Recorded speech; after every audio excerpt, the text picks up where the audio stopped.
கல்யாண கலாட்டா operation reunion. அதிகாலை பனியின் மெல்லிய திரை போர்த்திருந்த அந்த திருமண மண்டபம் இன்னும் சில மணி நேரங்களில் அரங்கேறப் போகும் கலைபரங்களுக்கு தயாராகிக் கொண்டிருந்தது. நுழைவாயிலில் நின்றிருந்த பிரம்மாண்டமான வரவேற்பு வளைவில் மல்லிகை பூக்களின் வாசம் காற்றில் தவழ்ந்தது. ஆனால் அந்த நறுமணத்தையும் மீறி அங்கே ஒருவிதமான பரபரப்பு தொற்றிக் கொண்டிருந்தது. மீரா தன் கையிலிருந்த டேப்லெட்டை ஒரு போர்வீரனைப் போல பிடித்தபடி அங்குமிங்கும் மின்னல் வேகத்தில் உலவிக் கொண்டிருந்தாள். அவள் அணிந்திருந்த காட்டன் புடவையும் தோளில் தொங்கிய லேப்டாப் பேகும் நெற்றியில் லேசாக அரும்பியிருந்த வியர்வையும் அவள் ஒரு பெர்ஃபெக்ஷனிஸ்ட் என்பதை உரக்க சொல்லின. ஏய் மணி, அந்த தோரணம் ஏன் இன்னும் ஒரு பக்கம் சரிஞ்சிருக்கு? சீக்கிரம் சரி பண்ணு! மீராவின் குரல் அதிகார தொனியில் ஒலித்தது. அவள் பெயர் Meera, wedding vibes event management நிறுவனத்தின் மூளை. ஒரு கல்யாணத்தை நடத்தி முடிப்பது என்பது அவளுக்கு வெறும் தொழில் அல்ல, அது ஒரு கலை. ஆனால் இன்று அவளுக்கு காத்திருந்தது வெறும் மேடை அலங்காரமும் சாப்பாட்டு பட்டியலும் மட்டுமல்ல. மண்டபத்தின் உட்புறம் இருந்த ஒரு தூணின் மறைவில் ஸ்ருதி கையில் பூக்குடைகளை வைத்தபடி சிலையாக நின்று கொண்டிருந்தாள். மீராவின் வலதுகரமாகவும் உயிர் தோழியாகவும் அவளுடைய நிறுவனத்தில் வேலை பார்ப்பவள் ஸ்ருதி. வழக்கமாக மீராவின் வேகத்திற்கு இணையாக செயல்படும் ஸ்ருதி இன்று ஏனோ சோர்ந்து போயிருந்தாள். அவளுடைய விழிகள் கலங்கியிருக்கவில்லை, ஆனால் அதில் ஒரு விதமான மரத்து போன தன்மை இருந்தது. மீரா மெல்ல ஸ்ருதியின் அருகே சென்றாள். அவளுடைய தோளை தொட்டபோது ஸ்ருதி ஒரு நிமிடம் அதிர்ந்து போனாள். ஸ்ருதி, என்னாச்சு உனக்கு? காலையிலிருந்து ஒரு மாதிரியாவே இருக்கே என்றாள் மீரா கவலையுடன். ஸ்ருதி மெதுவாக திரும்பினாள். அவளுடைய உதடுகள் லேசாக துடித்தன. மீரா, இன்னைக்கு கல்யாணம் நடக்க போற அந்த மாப்பிள்ள அவன் அவன் சித்தார்த் மீரா. மீரா ஒரு கணம் திகைத்து நின்றாள். ஸ்ருதியின் கடந்த கால காதலை பற்றி அவளுக்கு தெரியும். என்ன சொல்ற ஸ்ருதி? ஹரிணிக்கும் சித்தார்த்துக்கும் தானே இன்னைக்கு கல்யாணம். அந்த சித்தார்த் தான் உன்னோட எக்ஸா? ஸ்ருதி மௌனமாக தலையசைத்தாள். அவனோட பேரை அந்த தாம்பூல பையில பார்த்தப்ப கூட நான் வேற யாருன்னு தான் நினைச்சேன். ஆனா இப்போ போட்டோவை பார்த்ததும் என் உலகமே நின்னுடுச்சு மீரா. ஹரிணி யாருன்னே எனக்கு தெரியாது. ஆனா அவ இடத்துல நான் நிக்க வேண்டியவ மீரா. அவளால் பேச்சை முடிக்க முடியவில்லை. தொண்டை அடைத்தது. மீராவுக்கு உண்மை புரிந்தது. ஹரிணி என்ற முன்பின் தெரியாத பெண்ணுக்கு தன் உயிர் தோழியின் காதலன் தாலி கட்டப் போகிறான். அதுவும் அந்த திருமணத்தை முன்னின்று நடத்த வேண்டிய பொறுப்பு மீராவுடையது. ஒரு நொடி யோசித்த மீராவின் முகத்தில் ஒரு விதமான பிடிவாதமும் புத்திசாலித்தனமான மின்னலும் தென்பட்டது. மீரா ஸ்ருதியின் கைகளை பலமாக பற்றிக்கொண்டாள். இங்க பாரு ஸ்ருதி, ஹரிணி வெறும் என் கிளையண்ட் தான். ஆனா நீ என் உயிர். உங்க 2 பேருக்கும் இடையில என்ன தப்பான புரிதல் நடந்துச்சுன்னு எனக்கு தெரியாது.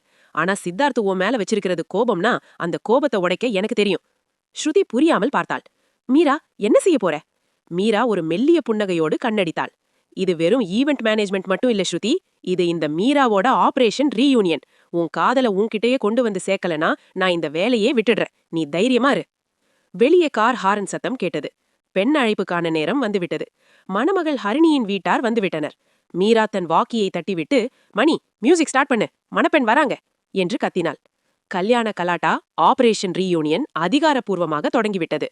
திருமண மண்டபத்தின் வாசலில் நாதஸ்வரத்தின் மங்கள ஓசை முழங்க, மேளங்கள் அதிர, மாப்பிள்ளை சித்தார்த்தின் வருகைக்காக காத்திருந்தது அந்த பரப்பு. வாசலில் பன்னீர் தெளிக்க தயாராக ஒரு கூட்டமும் மாலைகளுடன் பெரியவர்களும் குழுமியிருக்க, மீரா மட்டும் கழுகு பார்வையுடன் நுழைவாயிலையை பார்த்து கொண்டிருந்தாள். தூரத்தில் கார்களின் அணிவகுப்பு தெரிந்தது. அலங்கரிக்கப்பட்ட அந்த வெள்ளை நிற ஆடி கார் மண்டபத்தின் போர்டிகோவில் வந்து நின்றது. கார் கதவு திறக்கப்பட முதலில் ஒரு பளபளக்கும் கருப்பு நிற ஷூ தரையிறங்கியது. அதைத் தொடர்ந்து கிரீம் நிற பட்டு வேட்டி சட்டையில் மிடுக்காக வெளியே வந்தான் சித்தார்த். அவன் முகம் செதுக்கி வைத்த சிற்பம் போல தெளிவாக இருந்தது. அடர்த்தியான புருவங்களும் எதையும் ஊடுருவி பார்க்கும் தீட்சண்யமான கண்களும் அவனுக்கு ஒரு தனித்துவமான கம்பீரத்தை கொடுத்தன. ஆனால் அந்த முகத்தில் ஒரு மணமகனுக்குரிய பூரிப்புக்கு பதில் ஏதோ ஒரு பாரத்தை சுமப்பவனை போன்ற ஒரு இறுக்கமே மிஞ்சியிருந்தது. மீரா கையில் ஒரு வரவேற்பு தட்டுடன் முன்னே சென்றாள். வழக்கமாக எந்த மாப்பிள்ளையை பார்த்தாலும், சார் இங்க நில்லுங்க, இப்படி சிரிங்க என்று பிசினஸ் ரீதியாக பேசும் மீரா, சித்தார்த்தை பார்த்த அந்த நொடி ஏதோ ஒரு மின்னல் அவள் உடலெங்கும் பாய்ந்ததை உணர்ந்தாள். சித்தார்த் நிமிர்ந்து பார்த்தான். அவன் கண்கள் மீராவின் கண்களை சந்தித்தன. அந்த ஒரு நொடி காலம் உறைந்து போனது போல் இருந்தது. மீராவுக்கு தன் இதய துடிப்பு தன் காதுகளுக்கே கேட்பது போல ஒரு பிரமை. அவனுடைய பார்வையில் இருந்த ஆழமும் அதில் ஒளிந்திருந்த ஒரு விதமான மௌனமான வலியும் அவனை என்னவோ செய்தது.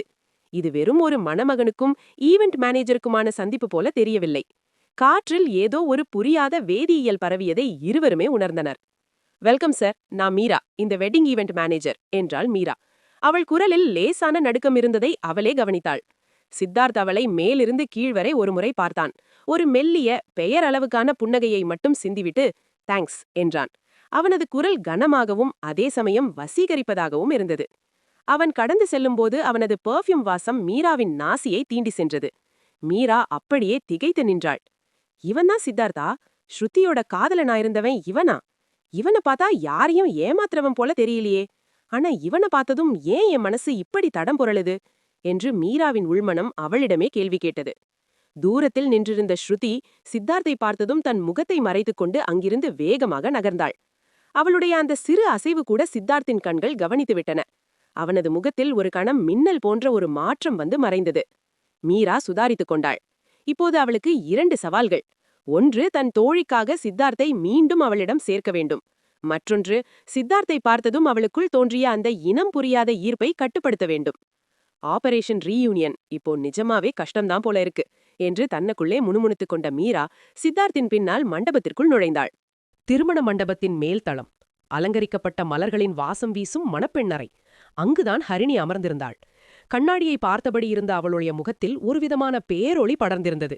ஹரிணி ஒரு கனவு தேவதையைப் போலவே இன்று ஜொலித்துக் கொண்டிருந்தாள். அவளுக்கு சித்தார்த் மேலிருந்தது வெறும் ஈர்ப்பு மட்டுமல்ல, ஒரு ஆழமான பிரியம். ஜாதக பொருத்தத்திலிருந்து அந்தஸ்து வரை எல்லாம் கச்சிதமாக பொருந்தி போய் பெரியவர்களால் நிச்சயிக்கப்பட்ட திருமணம் இது. சித்தார்த் வசதியானவன், அழகானவன், எல்லாவற்றிற்கும் மேலாக ஒரு கண்ணியமான மனிதன். இப்படி ஒருவன் கணவனாக கிடைப்பதற்கு தவம் செய்திருக்க வேண்டும் என்று ஹரிணி அடிக்கடி நினைத்துக் கொள்வாள். ஹரிணி, அதோ பாரு, உன் ஆள் வந்தாச்சு. அவளுடைய தோழிகள் ஜன்னல் திரையை விலக்கி வெளியே கை காட்டினர். ஹரிணி துள்ளி குதித்து ஜன்னல் ஓரம் ஓடினாள். திரைச்சீலையின் ஒரு சிறு இடுக்கின் வழியாக மாப்பிள்ளை அழைப்பு ஊர்வலத்தில் வந்து இறங்கும் சித்தார்த்தை பார்த்தாள். பட்டு வேட்டி சட்டையில் அவன் நடந்து வரும் அந்த மிடுக்கு அவளை அப்படியே மெய்மறக்கச் செய்தது. அவளுடைய தோழிகள் அவளை சூழ்ந்து கொண்டு கிண்டல் செய்ய தொடங்கினர். என்னடி இப்படி பாக்குற? கல்யாணத்துக்கு அப்புறம் ஆயுசுக்கும் அவன்தான் உன் கூட இருக்க போறான். இப்பவே கண்ணு வச்சிடாத என்று ஒருத்தி சொல்ல ஹரிணியின் முகம் செக்க சிவந்தது. அவன் ரொம்ப அழகா இருக்கான்ல? ஹரிணி தன் கன்னங்களில் கை வைத்துக் கொண்டு ரகசியமாக கேட்டாள். ஆமாண்டி, உனக்கு ஏத்த ஜோடிதான் என்று உறவினர்களும் சேர்ந்து அவளை கலாய்த்தனர். ஹரிணி வெட்கத்தில் தன் முகத்தை மூடிக்கொண்டாள். அவள் கண்களில் ஒரு காதலும் அவன் மேலிருந்த அளவு கடந்த மரியாதையும் அப்பட்டமாக தெரிந்தது. அப்போது எதிர்பாராத விதமாக சித்தார்த் நிமிர்ந்த அந்த ஜன்னலை பார்த்தான். திரைச்சீலைக்கு பின்னால் மறைந்திருந்த ஹரிணியின் முகம் அவனுக்கு தெரிந்தது. இருவரின் கண்களும் சந்தித்தன. ஹரிணி ஒரு நிமிடம் அப்படியே உறைந்து போனாள். சித்தார்த் அவளை பார்த்து ஒரு மெல்லிய நாகரிகமான புன்னகையை சிந்தினான். அது ஒரு காதலனின் தீவிரமான புன்னகை அல்ல, மாறாக ஒரு கனிவான புன்னகை. அந்த சிறு புன்னகையே ஹரிணியை ஆகாயத்தில் பறக்கச் செய்தது. பாத்தீங்களா, என்னதான் பார்த்து சிரிச்சாரு என்று அவள் துள்ளி குதிக்க அறை முழுதும் சிரிப்பலை கிளம்பியது. ஆனால் அதே நேரத்தில் கீழே நின்று கொண்டிருந்த மீராவுக்கு மட்டும் நிலைமையின் தீவிரம் புரிந்தது. ஹரிணி எவ்வளவு அப்பாவியாக சித்தார்த்தை நேசிக்கிறாள் என்பதை அவளால் உணர முடிந்தது. பாவம் ஹரிணி, இவளுக்கு எதுவுமே தெரியாது. ஆனா சித்தார்த் மனசுக்குள்ள ஸ்ருதி இருக்காளா இல்லையா? அந்த சிரிப்புக்கு என்ன அர்த்தம்? மீரா குழப்பத்தில் ஆழ்ந்தாள். திருமண மண்டபத்தின் பரபரப்புக்கு இடையே மீராவின் மூளை ஒரு சதுரங்க ஆட்டக்காரனைப் போல வேலை செய்து கொண்டிருந்தது. எப்படியாவது சித்தார்த்தையும் ஸ்ருதியையும் ஒரு தனிமையான இடத்தில் சந்திக்க வைக்க வேண்டும். அங்கு அவர்கள் பேசிக்கொண்டாலே போதும், பழைய நினைவுகள் அவர்கள் மனதை மாற்றும் என்பது மீராவின் கணக்கு. ஸ்ருதி, அந்த 2வது மாடியில இருக்கிற VIP ரூம்ல டெக்கரேஷன் கொஞ்சம் அறகுறையா இருக்கான், உடனே போய் பாரு என்று ஸ்ருதியை அவசரப்படுத்தினாள் மீரா. மறுபுறம் சித்தார்த் தன் நண்பர்களுடன் பேசிக் கொண்டிருந்தபோது மீரா குறுக்கிட்டாள்.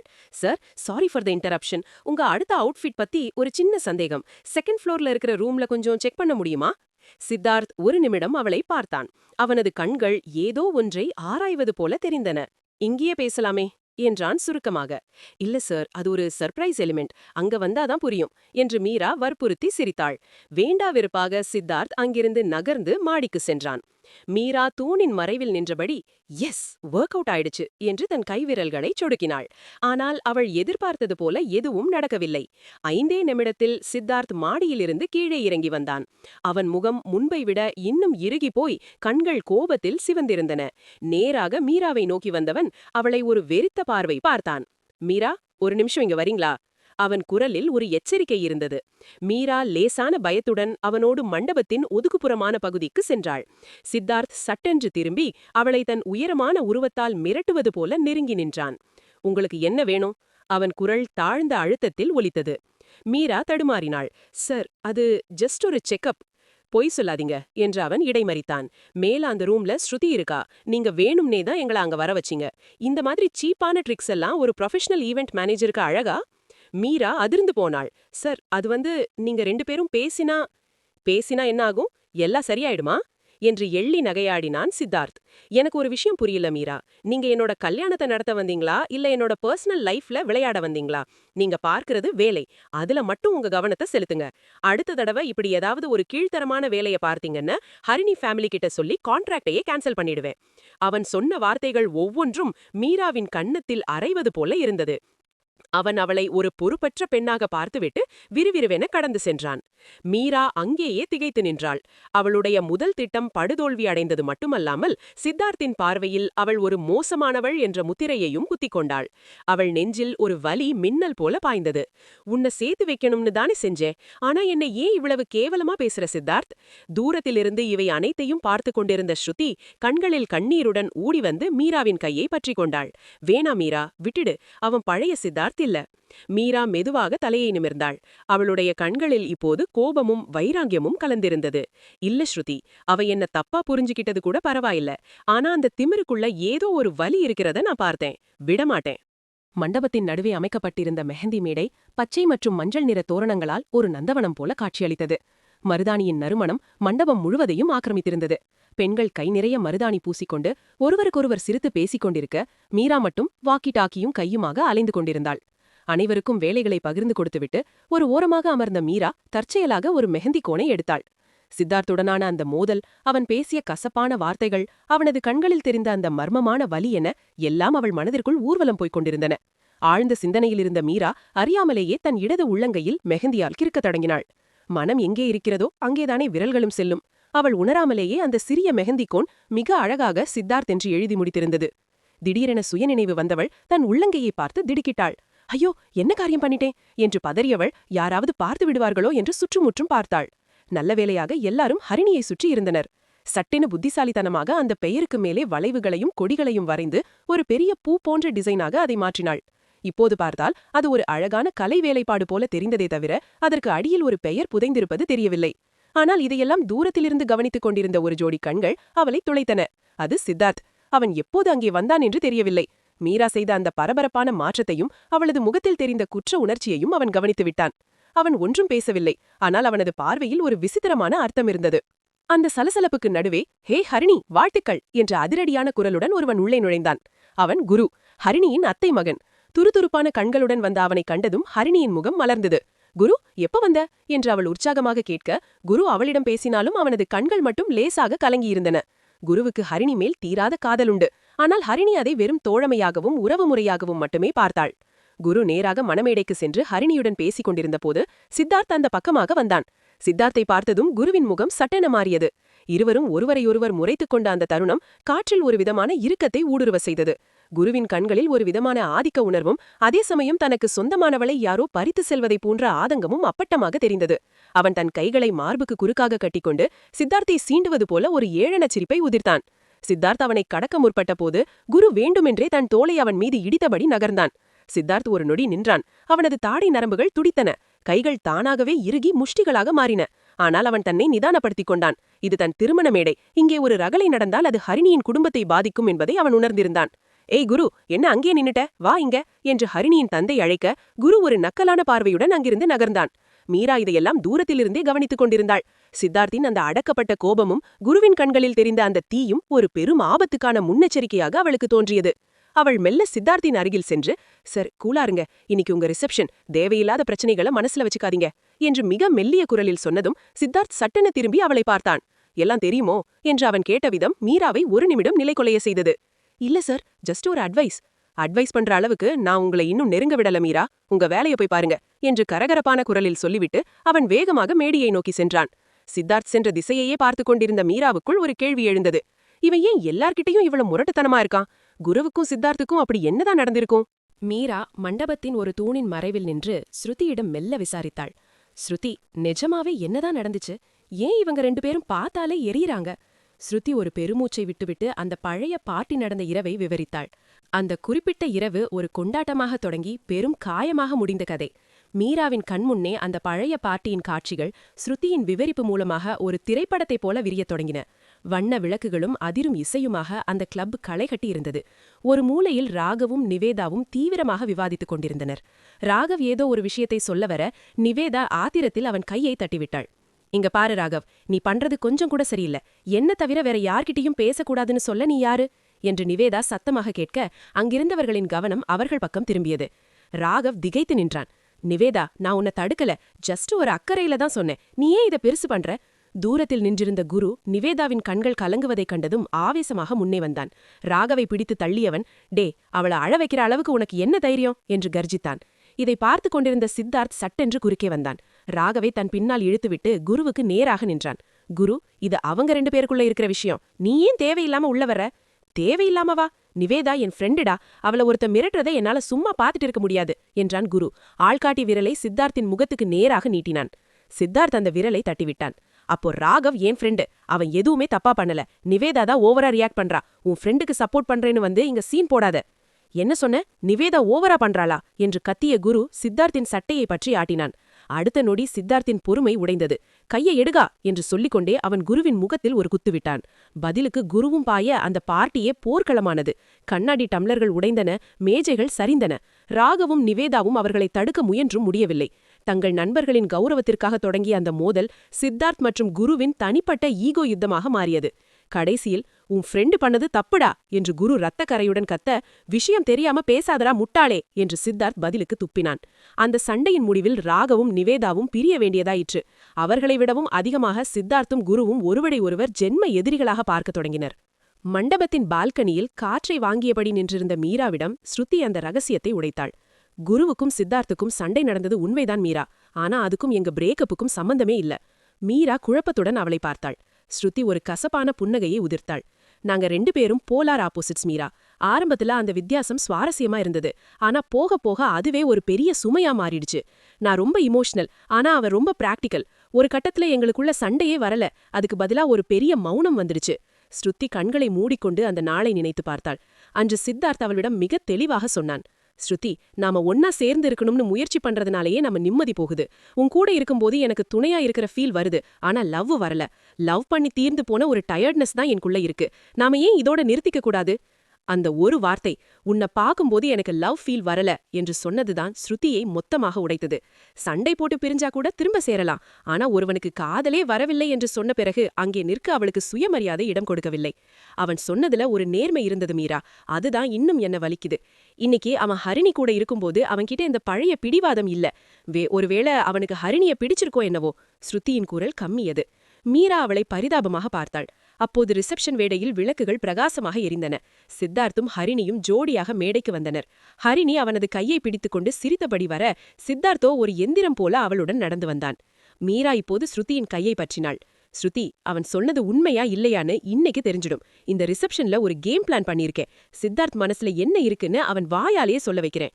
ரிசப்ஷன் மேடையில் வண்ண விளக்குகள் சுழன்று கொண்டிருக்க, மீராவின் இதயமோ அதற்கு இணையாக தடம் புரண்டு ஓடிக்கொண்டிருந்தது.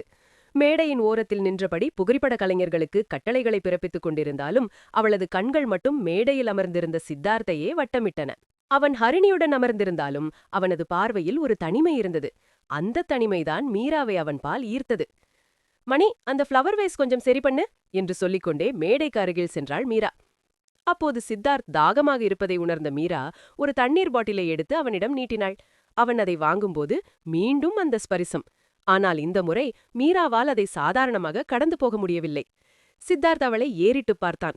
தேங்க்ஸ் என்றான் மிகவும் மென்மையாக.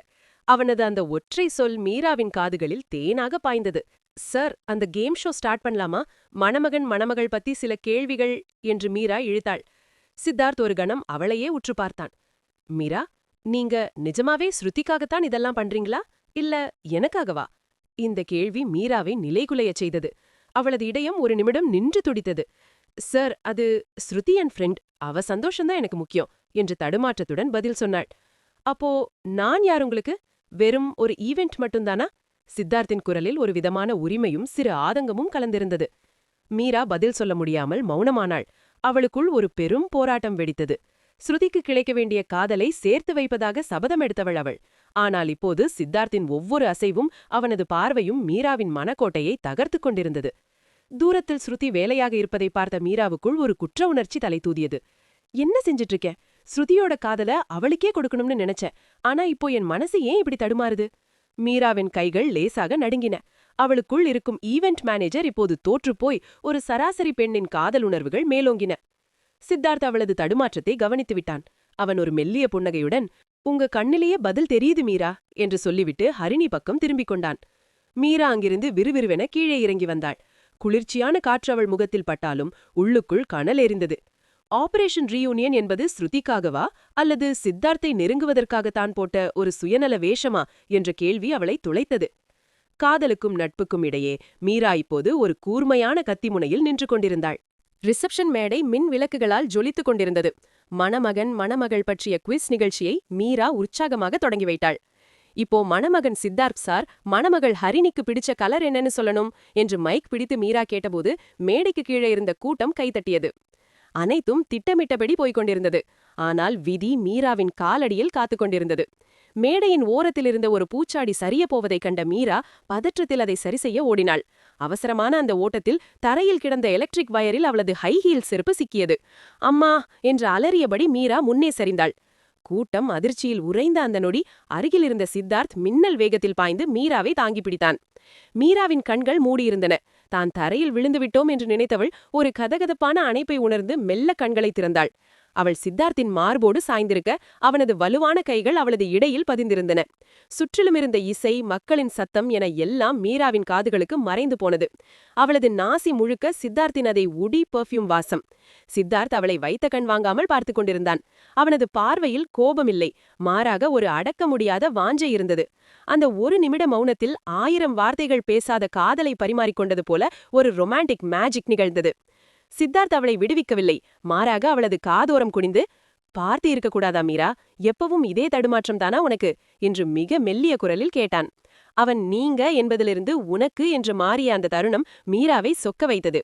இந்த அழகான அதே சமயம் விபரீதமான காட்சியை மேடையின் மறுபுறம் இருந்த ஹரிணியும் கீழே நின்றிருந்த ஸ்ருதியும் இமைக்காமல் பார்த்து கொண்டிருந்தனர்.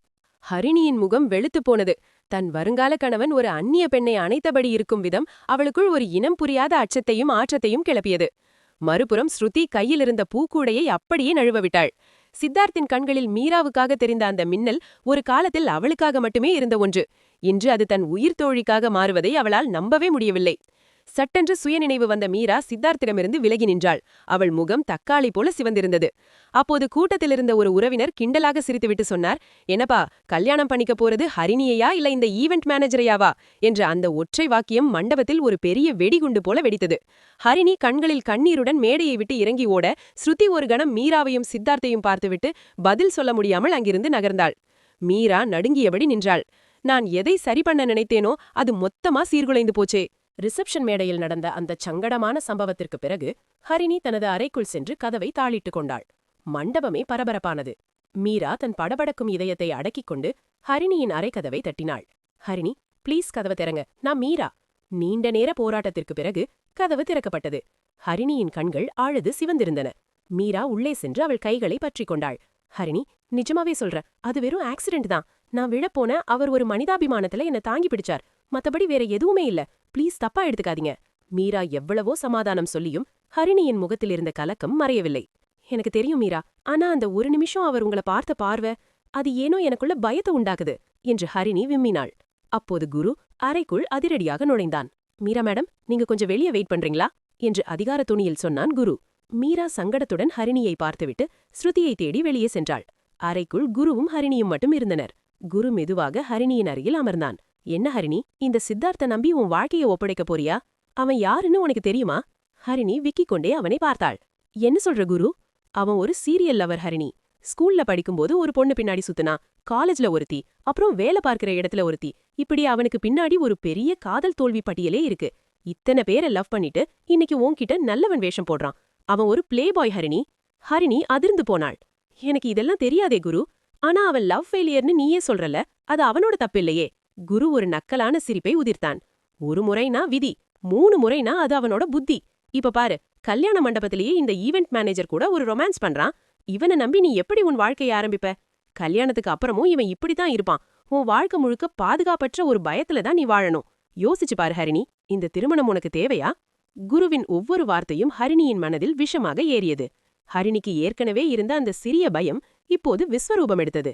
சித்தார்த்தை ஒரு பிளேபாயாக அவளுக்கு சித்தரிப்பதன் மூலம் இந்த திருமணத்தை நிறுத்திவிட்டு தானே ஹரிணியை கைப்பிடிக்கலாம் என்ற குருவின் சுயநல திட்டம் மெல்ல வேலை செய்யத் தொடங்கியது. மறுபுறம் மீரா ஸ்ருதியை கண்டுபிடித்தாள். ஸ்ருதி ஒரு இருட்டான மூலையில் அமர்ந்து அழுது கொண்டிருந்தாள். ஸ்ருதி, நான் சொல்றத கேளு என்று மீரா ஆரம்பிக்க ஸ்ருதி சட்டென்று எழுந்தாள். நீயுமா மீரா? அவன்தான் அப்படி சொன்னான்னா நீயுமா அவன்கிட்ட இப்படி நடந்துகிட்ட? அவனுக்கு காதல் வராதுன்னு சொன்னது பொய்ன்னு இன்னைக்கு புரிஞ்சிடுச்சு. ஆனா அது உன்கிட்ட வரும்னு நான் எதிர்பார்க்கல என்று சொல்லிவிட்டு அங்கிருந்து ஓடினாள். நட்பு, காதல், நம்பிக்கை என அனைத்தும் அந்த ஒரே இரவில் சுக்குநூறாக உடைந்து கொண்டிருப்பதை உணர்ந்த மீரா திகைத்து நின்றாள். மண்டபத்தின் மொட்டை மாடியில் சில்லிடும் இரவு காற்றை தன் முகத்தில் வாங்கியபடி மீரா தனிமையில் நின்றிருந்தாள். கீழே ஒலிக்கும் மேளதாளங்கள் ஏதோ மரண ஓலத்தைப் போல அவளது காதுகளில் விழுந்தன.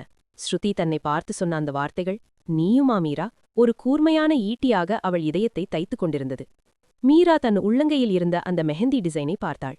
அதற்கு அடியில் புதைந்திருக்கும் எஸ் என்ற எழுத்து இப்போது அவள் இரத்தத்தோடு கலந்தது போல ஒரு உணர்வு. அவளால் இனி தன்னைத்தானே ஏமாற்றிக் கொள்ள முடியவில்லை. சித்தார்த்தை முதன்முதலில் பார்த்த அந்த நொடி, அவன் கையை பிடித்த அந்த தருணம், அவன் தன்னை தூக்கியபோது அவனது இதயத் துடிப்பு தன் தோளில் உரசிய அந்த நிமிடம், இவை அனைத்தும் வெறும் விபத்துகள் அல்ல என்று அவள் உள்மனம் கத்தியது. ஒரு ஈவெண்ட் மேனேஜராக பல திருமணங்களை பார்த்தவள் அவள்.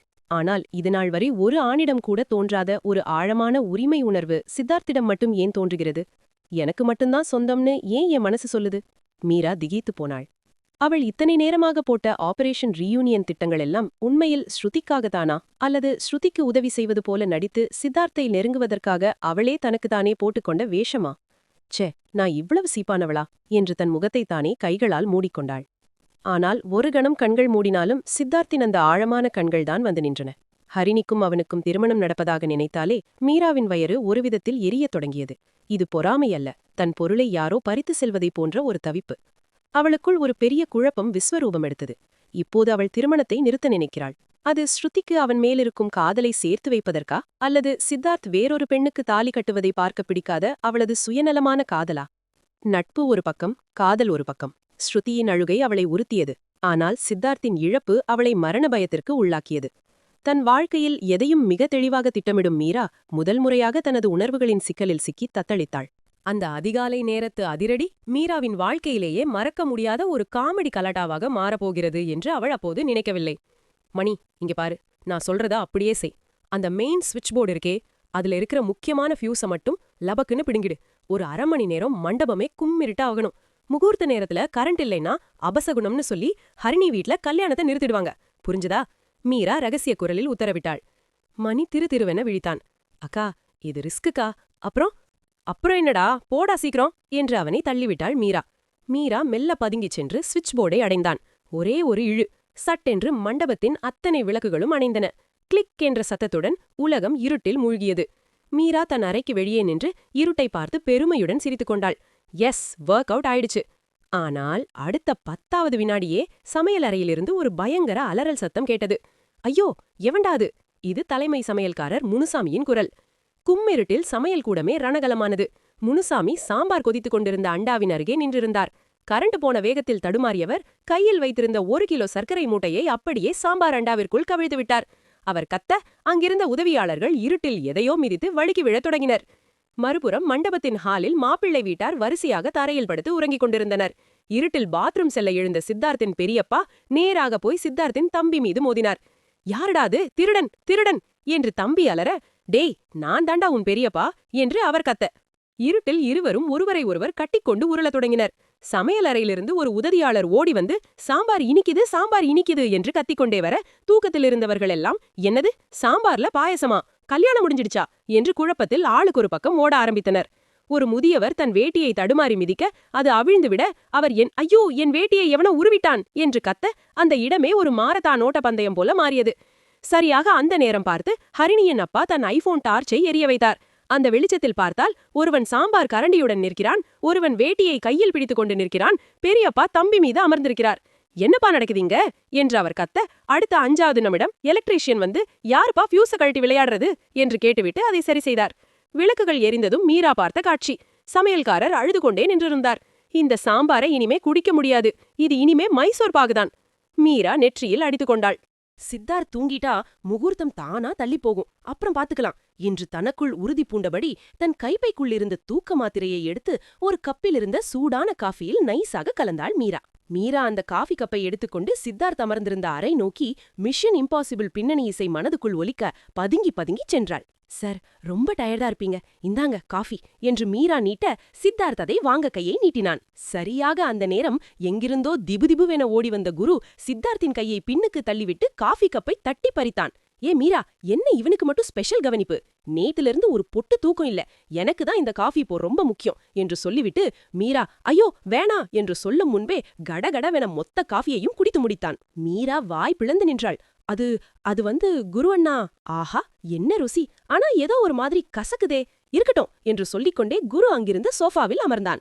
10 நிமிடம்தான் மாத்திரை வேலை செய்ய தொடங்கியது.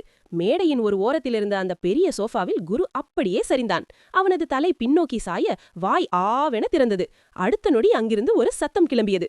கிர் புர் ஹொக்.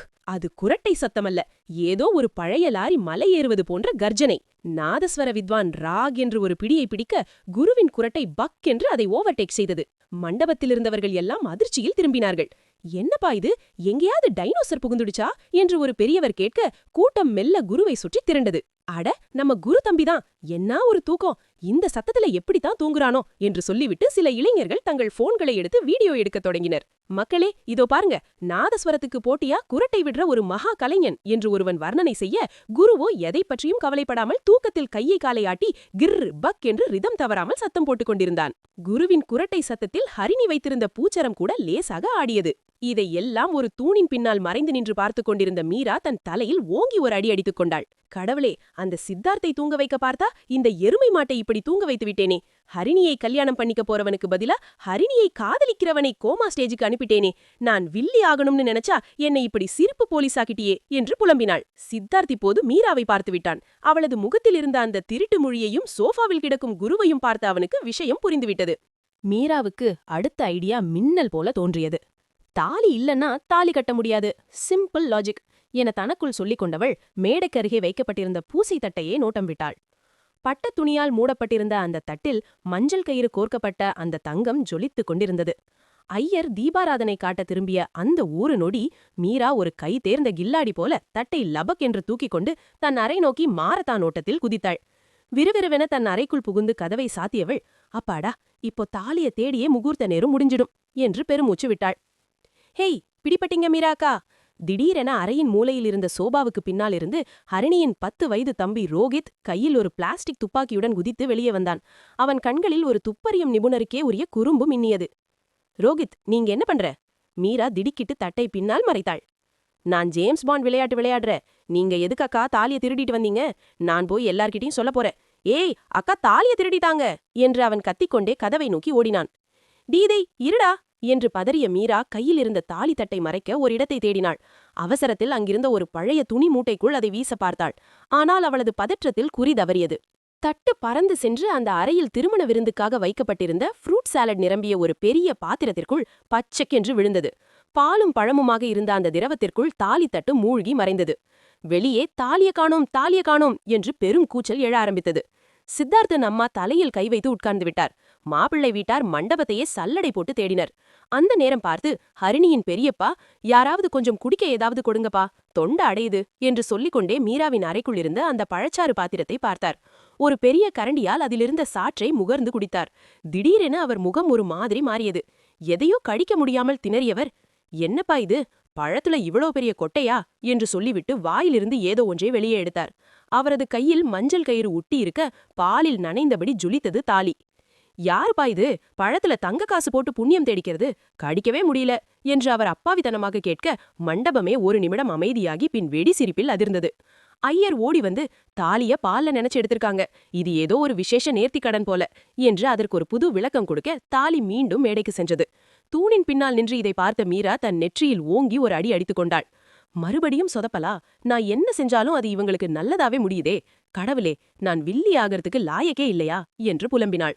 இதையெல்லாம் தூரத்திலிருந்து கவனித்துக் கொண்டிருந்த சித்தார்த் மீராவின் ஒவ்வொரு சொதப்பலையும் பார்த்து வாய்விட்டு சிரிக்க முடியாமல் தன் உதடுகளை கடித்துக் கொண்டு நின்றான். மீராவின் ஒரு பக்கம் மிஷன் இம்பாசிபிள் சொதப்பிக் கொண்டிருக்க, மறுபக்கம் ஒரு மிஷன் இம்ப்ரெஸ் வெற்றிகரமாக தொடங்கிக் கொண்டிருந்தது. மீராவின் இன்னொரு நெருங்கிய நண்பன் கவின். அவனுக்கு ஸ்ருதி என்றால் கொள்ளை பிரியம். ஆனால் ஸ்ருதிக்கு அவன் எப்போதுமே ஒரு உபத்திரவம் பிளஸ் உயிர் நண்பன். சோகத்தில் முகம் வாடிப்போய் மண்டபத்தின் பின்பக்க படிக்கட்டில் அமர்ந்திருந்த ஸ்ருதியை கவனித்து விட்டான் கவின். இதுதான் சமயம் என்று தன் சட்டையை சரிசெய்து கொண்டு ஒரு ஹீரோ ரேஞ்சுக்கு மெதுவாக அவளிடம் நெருங்கினான். ஸ்ருதி, ஒரு நிமிஷம் மேல பாரு. கவின் குரல் கொடுத்தான். ஸ்ருதி எரிச்சலுடன் நிமிர்ந்து பார்த்தாள். இப்போ எதுக்கு கவின் இங்க வந்த? நான் ரொம்ப அப்செட்டா இருக்கேன், போயிடு. அப்செட்டா? அப்படின்னா என்ன? ஸ்ருதி, உன்னோட இந்த சோகம் எனக்கு பிடிக்கல. உனக்காக நான் ஒரு கவிதை எழுதி கொண்டு வந்திருக்கேன் என்று ஒரு காகிதத்தை எடுத்தான். வேணாம் கவின், எனக்கு தலைவலிக்கும் என்று ஸ்ருதி சொல்ல சொல்ல அவன் ஆரம்பித்து விட்டான். மேகமே மேகமே ஸ்ருதிக்கு ஒரு குடைப்பிடி. வெயிலே வெயிலே அவ பக்கம் வராம ஓடிப்போய் தாழ்பால் பிடி. நீ அழுதா உன் கண்ல இருந்து வர்றது தண்ணி இல்ல, அது ஆத்துல ஓடுற ஜிலேபி மீன் குட்டி. ஸ்ருதி ஒரு கணம் திகைத்து நின்றாள். என்னது, ஜிலேபி மீன் குட்டியா? என்னடா கவிதை இது? ஏன், கவிதைனா அப்படிதான் இருக்கும். உன்னோட கண்ணீர் அவ்வளவு ஸ்வீட்னு சொல்ல வரேன் என்று அவன் அசடு வழிந்தான். ஸ்ருதிக்கு கோபம் வருவதற்கு பதில் லேசாக சிரிப்பு முட்டியது. கவின், நீ நிஜமாவே ஒரு லூசு. போய் உன் வேலையை பாரு. வேலைதான் பாத்துட்டு இருக்கேன். இந்த உலகத்திலே கஷ்டமான வேலை உன்னை சிரிக்க வைக்கிறது தான்.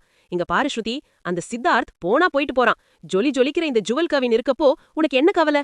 வேணும்னா சொல்லு, இப்பவே இந்த மண்டபத்தை விட்டு உன்னை தூக்கிட்டு போய் ஒரு மசாலா தோசை வாங்கி தரேன்.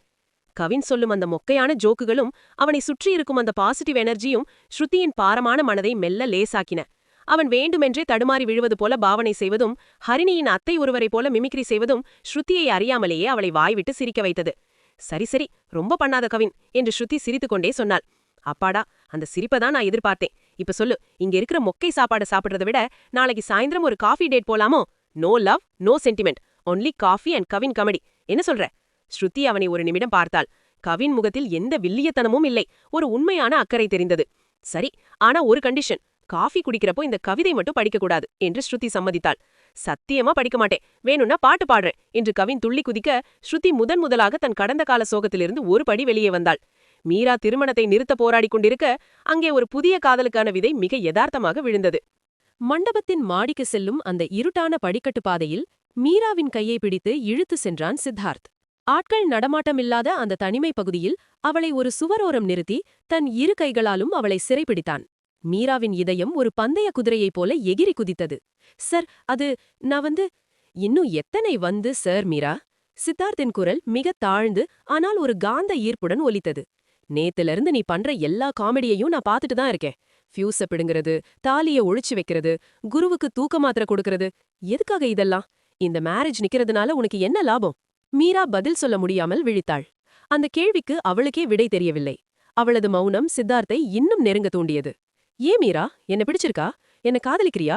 சொல்லு, நான் இன்னொருத்திக்கு தாலி கட்டுறத பார்க்க உனக்கு பிடிக்கல, அதானே உண்மை? அவன் அவள் கண்களை ஊடுருவி பார்த்தபடி மிக அருகில் வந்தான். அவனது வெப்பமான மூச்சுக்காற்று மீராவின் முகத்தில் பட்டது. மீரா மெல்ல தலையை நிமிர்த்தினாள்.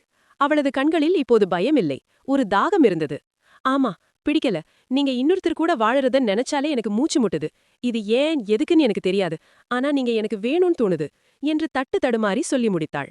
சித்தார்த்தன் இதழ்களில் ஒரு மெல்லிய புன்னகை அரும்பியது. அவனது கண்களில் ஒரு விதமான தீவிரம் பரவியது. அவன் அவளது முகவாட்டை தொட்டு மெல்ல உயர்த்தினான்.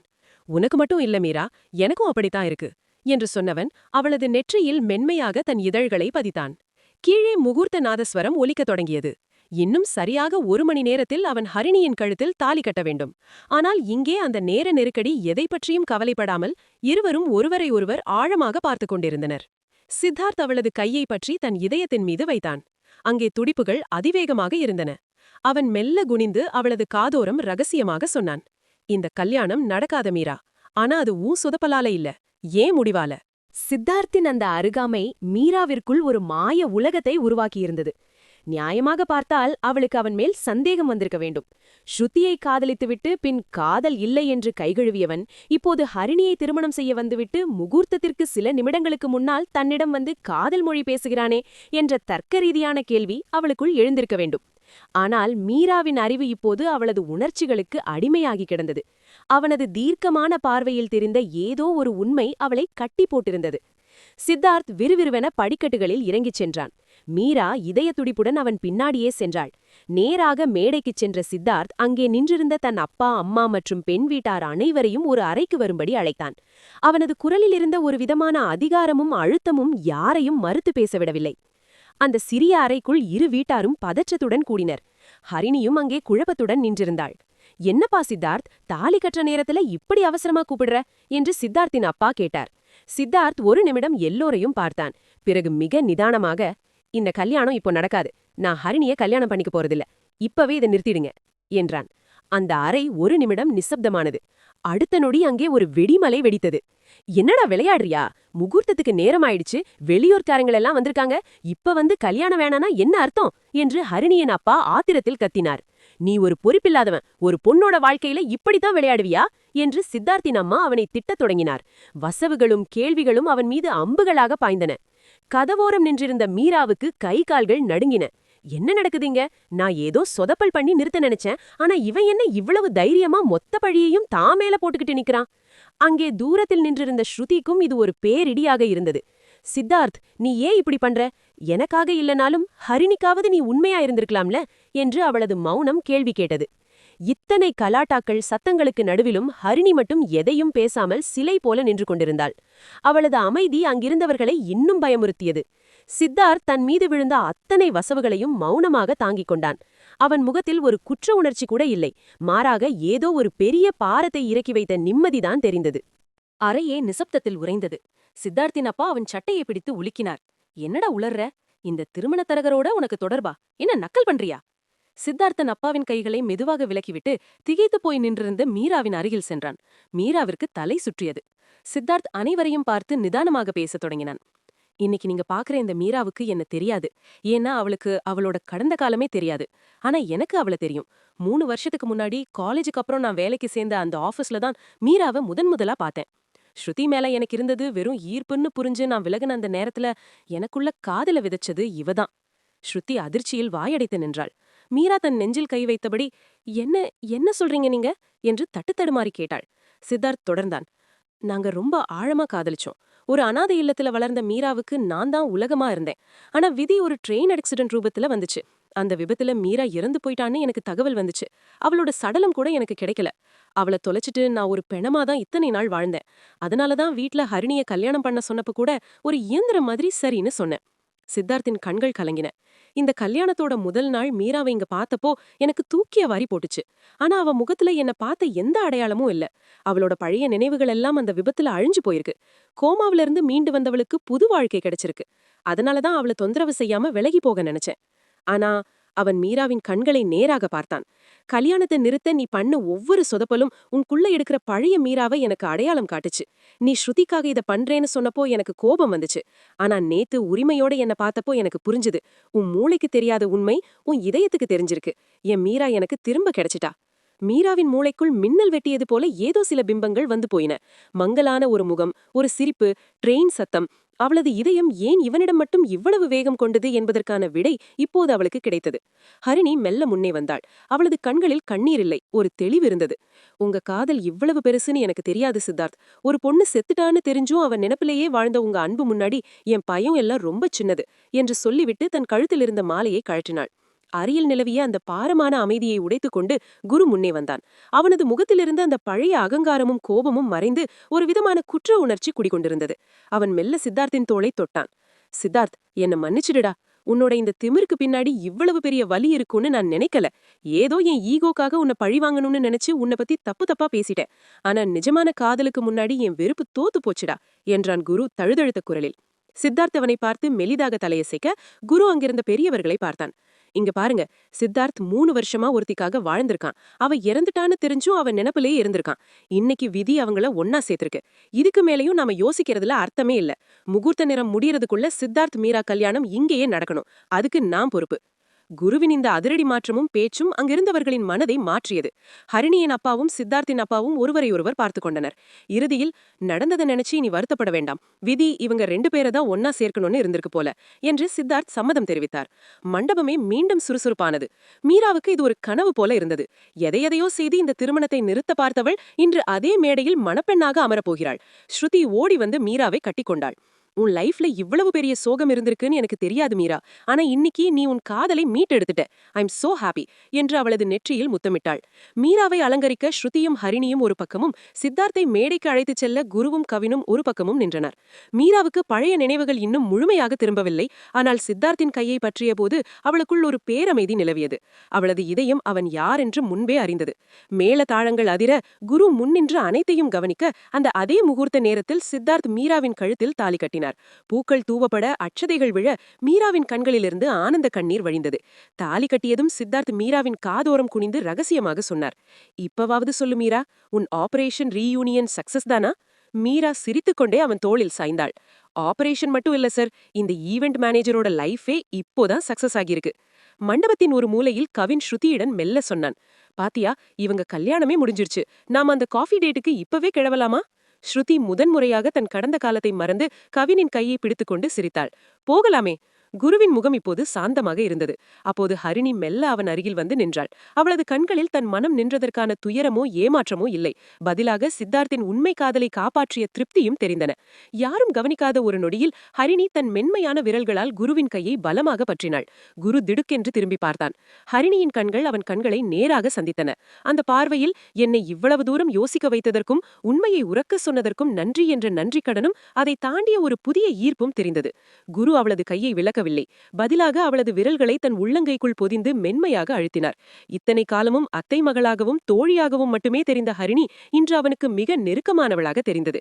சித்தார்த்துக்கு மீரா எப்படியோ அப்படியே தனக்கு ஹரிணிதான் என்பதை அந்த ஒரு தொடுதல் குருவுக்கு உணர்த்தியது. மேடையில் ஒரு காதல் கைகூடிய நிலையில், மேடைக்கு கீழே யாருக்கும் தெரியாத ஒரு நொடியில் இன்னொரு காதல் அமைதியாக துளிர்விடத் தொடங்கியது. ஹரிணி லேசாக வெட்கப்பட்டு தன் முகத்தை திருப்பிக் கொள்ள, குருவின் முகத்தில் ஒரு புன்னகை பூத்தது. மணமேடையில் சித்தார்த்தும் மீராவும் ஒருவரை ஒருவர் பார்த்து புன்னகைக்க, கீழே கவின் ஸ்ருதியை சிரிப்பூட்டிக் கொண்டிருக்க, இதோ குருவும் ஹரிணியும் ஒரு புதிய அத்தியாயத்திற்கு தயாரானர். கல்யாண கலாட்டா ஒரு வழியா காதல் மழையுடன் இனிதே நிறைவடைந்தது.